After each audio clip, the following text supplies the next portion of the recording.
আমাকে টিকিটটা পেতেই হবে। আমি তো ভুলেই গেছি আমাকে কোন স্টেশনে নামতে হবে।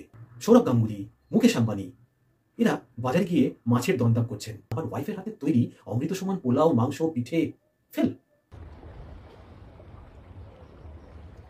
প্রখ্যাত বৈজ্ঞানিক আলবার্ট আইনস্টাইন ট্রেনে যাত্রা করছিলেন। টিকিট চেকার এসে টিকিটে দেখতে চাইলে তিনি টিকিটটা কোথাও খুঁজে পেলেন না। এ পকেট ও পকেট তন্ন তন্ন করে খুঁজলেন, হ্যান্ডব্যাগটাও দেখলেন, কিন্তু টিকিটটা কোথাও নেই। টিকিট চেকার ততক্ষণে তাকে চিনতে পেরে গেছেন। ইনি তো প্রখ্যাত বৈজ্ঞানিক sir Albert Einstein. Ticket checker বললেন, থাক স্যার, ছেড়ে দিন, আপনাকে আর টিকিটটা খুঁজতে হবে না। আমি আপনাকে কোনো ফাইন করছি না, আপনি নিশ্চিন্তে যান।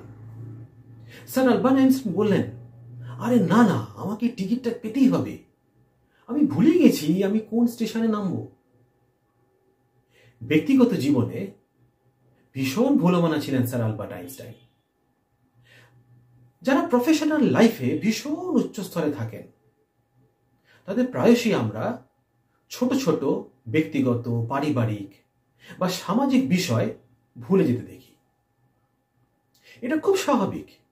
এরা এমন একটা চিন্তাভাবনার স্তরে থাকেন, এত রকম দায়িত্ব নিয়ে চলেন যে আর পাঁচজন আমাদের মতো সাধারণ মানুষের সাথে এদের অনেকটাই পার্থক্য হয়ে যায়। একবার ভাবুন তো, সচিন তেন্ডুলকর, সঞ্জীব গোয়েঙ্কা অথবা মুকেশ আম্বানি বাজারে মাছের দরদাম করছেন।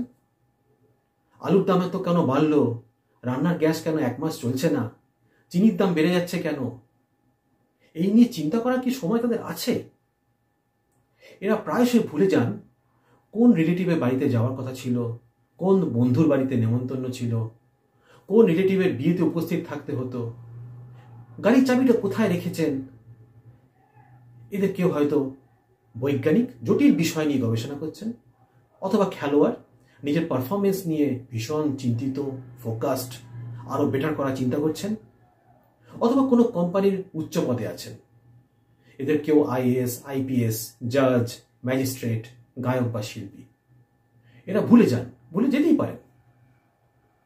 কিন্তু আমার এক কলিগ তার ছেলে, মেয়ে, বউকে নিয়ে এই দিন 15 আগে আমার বাড়িতে এলো। ঘন্টা দিনে প্রচুর গল্প আড্ডা হলো, পোলাও, মাংস, মিষ্টি, পিঠে ইত্যাদি বেশ আনন্দ করে খেলো। গতকাল শপিং মলে ছেলেটাকে দেখলাম, মানে আমার এই কলিগের ছেলে। এগিয়ে গিয়ে জিজ্ঞাসা করলাম, কেমন আছো? সে আমাকে বলল, সরি আঙ্কেল, আপনাকে তো ঠিক চিনতে পারলাম না। হায় ভগবান, আমাদের এফেক্ট তো অনেক দূর। আমার ওয়াইফের হাতে তৈরি অমৃত সমান পোলাও, মাংস, পিঠেও ফেল, কোনো এফেক্টই নেই, ভুলেই গেছে, তাও এত জলদি, মাত্র 15 দিনে। এই ধরনের মানুষ আমরা হামেশাই দেখতে পাই। কি আপনি পান না?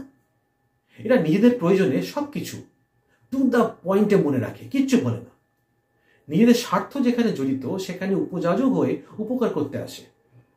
কিন্তু আপনি এদের জন্য কি করেছেন, এদের কোন দায়িত্ব দিয়েছেন, বা এদের সঙ্গে সময় কাটিয়েছেন, আপনার মূল্যবান সময় দিয়েছেন, তা কিন্তু এরা দেখবেন একদম ভুলে গেছে, মনে রাখার চেষ্টাই করে না।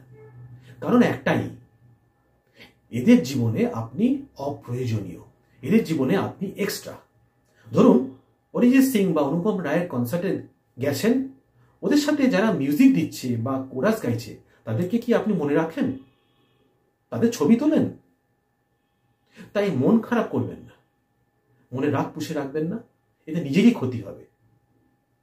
সবার কাছে আপনার ইম্পর্টেন্স থাকবে তার কোনো মানে নেই। সবাই যে আপনাকে সিরিয়াসলি নেবে তার কোনো মানে নাই। তাই আপনিও সবাইকে সিরিয়াসলি নেবেন না। আবার আলবার্ট আইনস্টাইনের মতো ভুলো মনের মানুষদেরও ভুল বুঝবেন না। ঠাকুর বলে গেছেন, যত মত তত পথ। আমি একটু অন্যভাবে বলি, যত জন তত মন। ভালো থাকবেন।